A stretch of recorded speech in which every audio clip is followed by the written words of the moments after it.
The massive world of Five Nights at Freddy's Fangames. There's just so many of them. Some of them are really unique and take the Five Nights at Freddy's formula, but spice it up with a twist. That's a Fnaf Fangame we will talk about today. It's called Juniors. If you've been keeping up with Fnaf Fangames, then there's a high chance you recognize this game. It was praised by many for its unique art style and gameplay. Big YouTubers such as Markiplier, Corey Xkenshin, 8-Bit Ryan and more played this game. There's no doubt that this is one of the most popular recent Fnaf Fangames. I mean, it was published less than a year ago on August 20th, 2022. So definitely not an old Fnaf Fangame. This video will sort of be a review of the game. I'll talk about what I like about the game and what I dislike about it. Oh, by the way, there is DLC for this game currently in development. Why didn't I wait to make this video until after the DLC was released? I just felt like talking about this game, to be honest. So let's start. The game gives you a small tutorial and then gives you this really cool visual novel sort of segment. Here you're introduced to the character you play as, and this guy. A character named Paul Bear.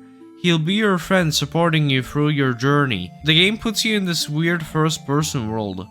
Paul Bear tells you that you're in the Barrens.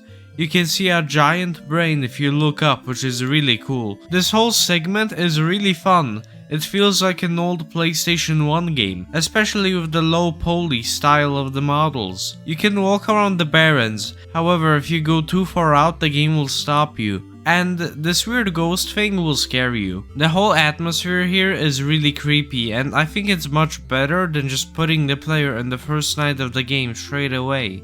Anyways, Paul Bear says he brought you here for some unfinished business. Some more lore and then Paul Bear tells you you can go to the bed and start the night. Like I said before, I really like this segment. I think it's a really fun and unique way to introduce the player to the game. And the visual style is really cool. But how about we talk about the gameplay in the night sections? When you go to the bed, you can go back to the real world and oh my god. Yeah, this game has multiple art styles. The ultra realistic and creepy art style in the night sections, the low poly PS1 art style in between the night sections, and the sort of drawn art style of the visual novel sections. I think this game balances these art styles in a really good way. So, your objective is to find out which animatronic is possessed by a ghost. The game gives you some signs. Of course, the game gets harder every night by making you find more ghosts and having multiple ways to see if the animatronic is possessed. These ways include flickering lights, fingerprints, the camera straight up just turning black, and more. The ghost uses only one of these ways. There are 6 animatronics, all of them act the same except the puppet and balloon boy.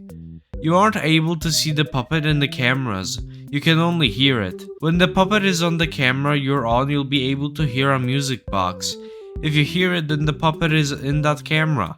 BB also doesn't appear on the camera. Sometimes in the animatronic stability tab his sanity will glitch out, which means he is haunted. In the same tab you are able to select which animatronic you think is haunted and report them. If you selected the correct animatronic, congratulations. If not, the animatronic you selected will lose some stability. If an animatronic reaches 0 stability, they will jump scare you. Their stability also decreases over time.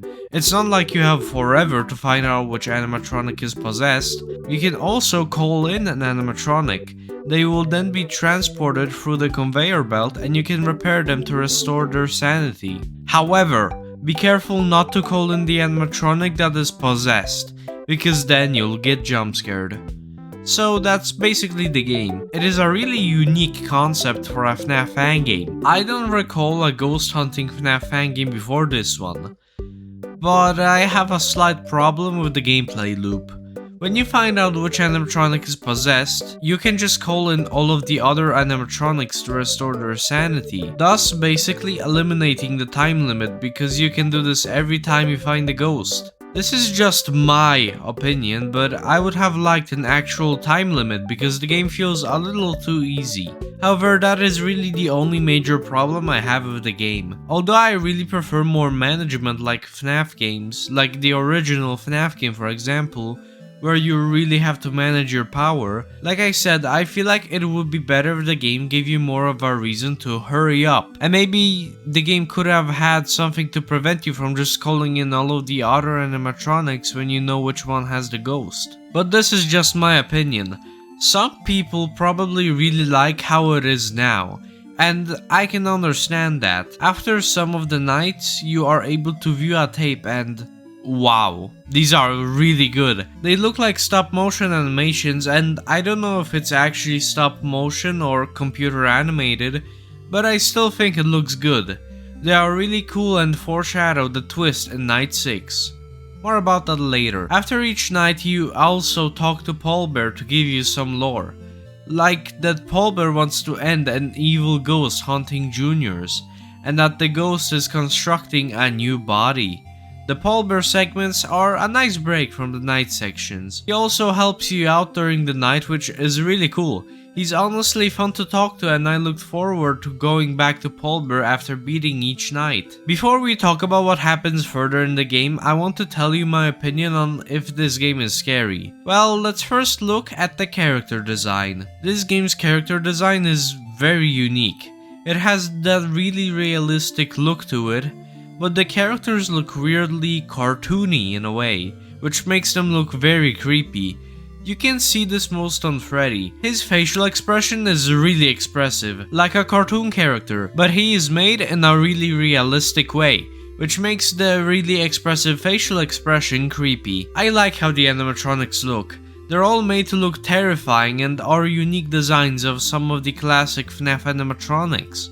The models overall are really high quality, and Balloon Boy genuinely resembles an actual human in some aspects, while not in others. This gives him a really creepy Uncanny Valley-like appearance.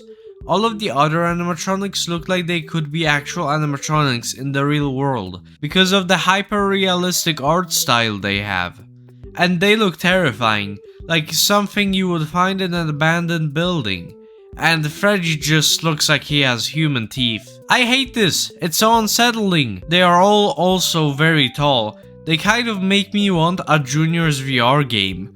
The animatronics also have withered versions, but in my personal opinion they don't give off the same Uncanny Valley feeling the unwithered animatronics give off. They're still creepy, but I personally think the originals are scarier. The cameras also give off a creepy feeling. The animatronics just look really weird. I really like it. I think it's really cool how you can look around the room to search for clues. Also, the whole segment of restoring the animatronic sanity is really creepy. I think this game delivers in the terms of the horror aspect. But this game hides something more. Night 6. If you don't want to be spoiled, please click off the video. Night 6 is a special night. The new body the ghost was building is finally built. It is called the Mangle. The night starts off with an office closely resembling the FNAF 2 office, and cameras closely resembling FNAF 2 cameras, and animatronics closely resembling FNAF 2 animatronics. You have to wind up the music box and use the mask like in the second FNAF game. This is a cool little segment, but if this was the entire Night 6, I would not be too happy. It's nice as a fun little reference, but not something that should be the climax of the game. The mask is Bonnie's mask, which I think is funny and makes sense because, well, his face is missing. After some time, the game will show you the conveyor belt screen, and you can see each animatronic slowly sacrificing themselves. After they slowly take the conveyor of death, the Mangle is built, the body of the ghost that hunts juniors, and she's after you. The game explains the mechanics, and it's a lot. Wait, hold on, an owl? Yep. The Mangle has a really cute owl on her, which I really like. The owl sticks its head through one of the vents and you have to put on the mask in order to survive. This whole segment has some really cool imagery. It's stressful, which is fitting for the last night of the game. If Mangle is in the hallway, you need to flash her with the light. You need to find the ghost on the cameras and hold the light on it, or else your cameras and eventually your light will break. The music is really suspenseful and I feel like it really fits the atmosphere. This section doesn't have the deepest or best game mechanics, but regardless of that, I really enjoyed it. The ending is really cool, it has some amazing visuals. Overall, I definitely recommend playing this Fnaf Fangame. Its mechanics are different from any other I've played, and this game looks amazing visually. I think the barons could have been utilized more. Thankfully, it looks like that is exactly what's gonna happen in the upcoming DLC for the game. I recommend that you give this game a try. Sure, it's not perfect, but I think it's fun. Thank you for watching the video.